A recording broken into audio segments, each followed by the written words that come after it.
Assalamualaikum warahmatullahi wabarakatuh. Alhamdulillahilladzi arsala rasulahu bil huda wa dinil haqq liyudhhirahu 'ala dini kullih wa kafa billahi shahida.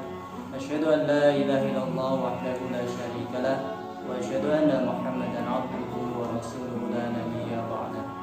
Allahumma salli wa sallim 'ala sayyidina Muhammadin wa 'ala alihi wa ashabihi ajma'in. Usikum wa nafsi bitaqwallah faqad fazal muttaqun. Amma ba'du. Alhamdulillahirabbil alamin. Segala puji bagi Allah atas segala nikmat yang diberikan kepada kita. Salawat dan salam mudah-mudahan senantiasa kita sampaikan kepada junjungan kita Rasulullah Muhammad sallallahu alaihi wasallam, kepada seluruh keluarga, para sahabat, para alim, para ulama, dan mudah-mudahan kepada seluruh umatnya yang kita berdoa pada Allah kita menjadi bagian umatnya Rasulullah yang akan mendapatkan syafaat di yaumul qiyamah. Amin amin ya rabbal alamin.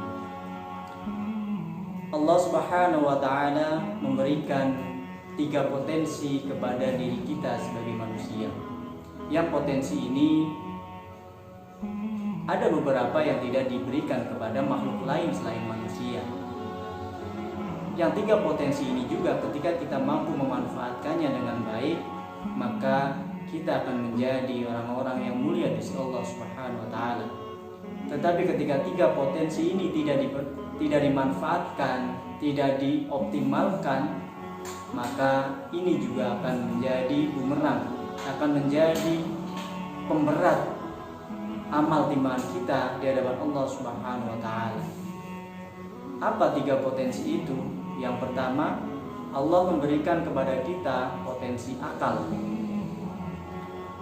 Potensi ini yang kemudian salah satu yang membedakan kita dengan makhluk Allah yang lain, dengan hewan, dengan malaikat.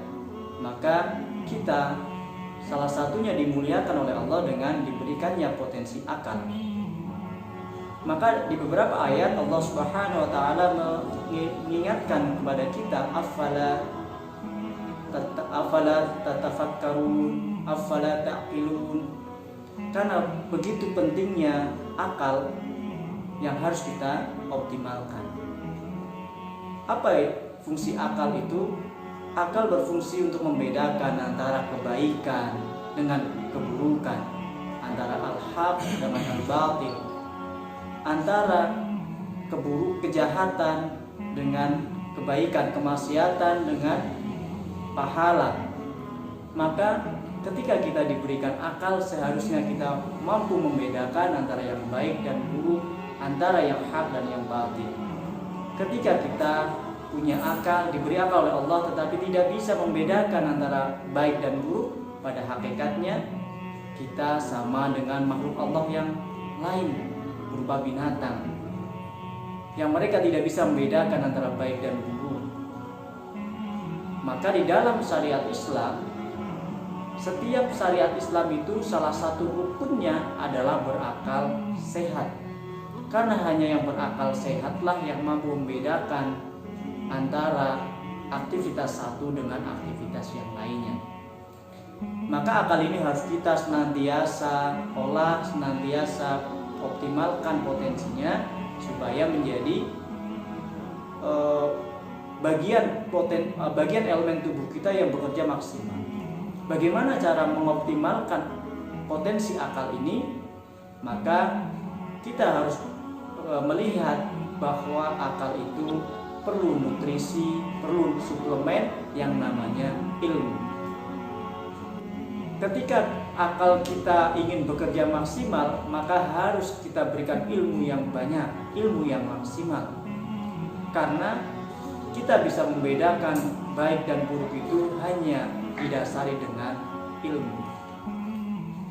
Pentingnya ilmu, kemudian Rasulullah menyampaikan, man arada dunya fa'alaihi bi'ilmi, faman aradal akhirah fa'alaihi bi'ilmi, faman aradahuma fa'alaihi bi'ilmi.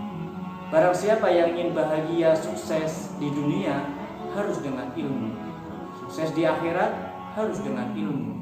Sukses keduanya harus dengan ilmu. Dan tidak mungkin potensi akal kita bekerja tanpa kita bekali dengan ilmu.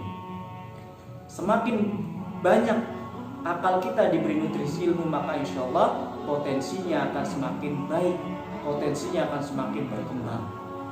Yang kedua, Allah Subhanahu wa Ta'ala memberikan potensi kepada kita berupa potensi fisik atau jasad, yang Allah sebutkan laqad khalaqnal insana fi ahsani taqwim.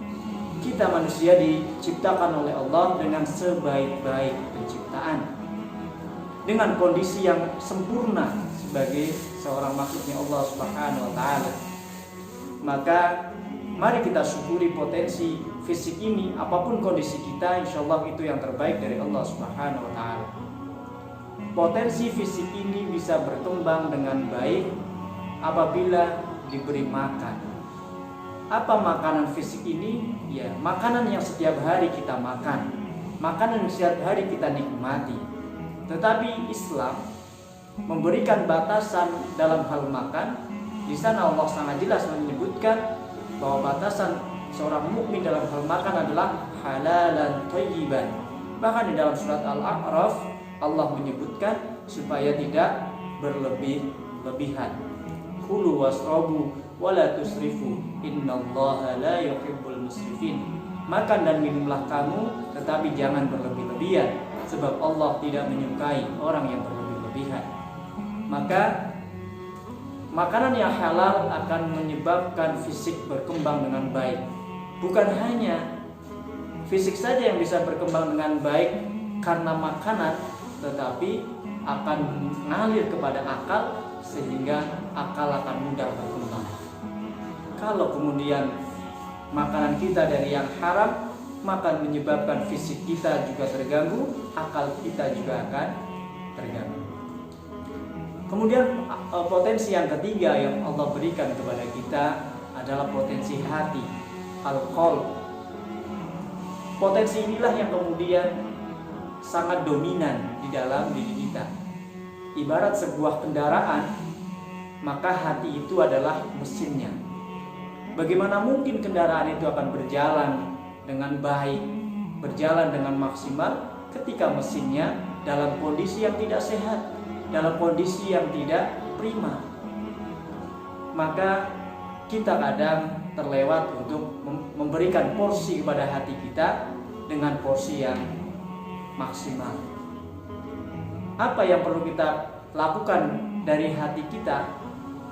Yaitu kita memberikan makanannya dengan zikrullah, yaitu dengan mengingat Allah Subhanahu wa Ta'ala. Ala bi dzikrillahi tatma'innul qulub. Hanya dengan mengingat kata Allah, maka hati menjadi tenang.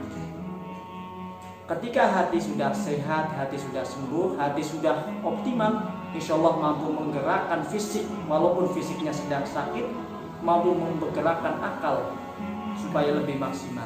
Tapi kalau hatinya rapuh, hatinya lemah, hatinya sakit, maka sesehat apapun fisik tidak akan banyak memberikan manfaat, sesehat apapun akal juga tidak akan memberikan manfaat. Dan seringnya kita lebih memperhatikan tampilan fisik daripada tampilan hati, lebih mengedepankan casingnya daripada kondisi hatinya. Mudah-mudahan kita di bulan Ramadan ini diberikan kesempatan oleh Allah, dimudahkan oleh Allah untuk mengoptimalkan 3 potensi tadi: potensi hati, potensi fisik, dan potensi akal. Wallahu a'lam bishawab. Assalamualaikum warahmatullahi wabarakatuh.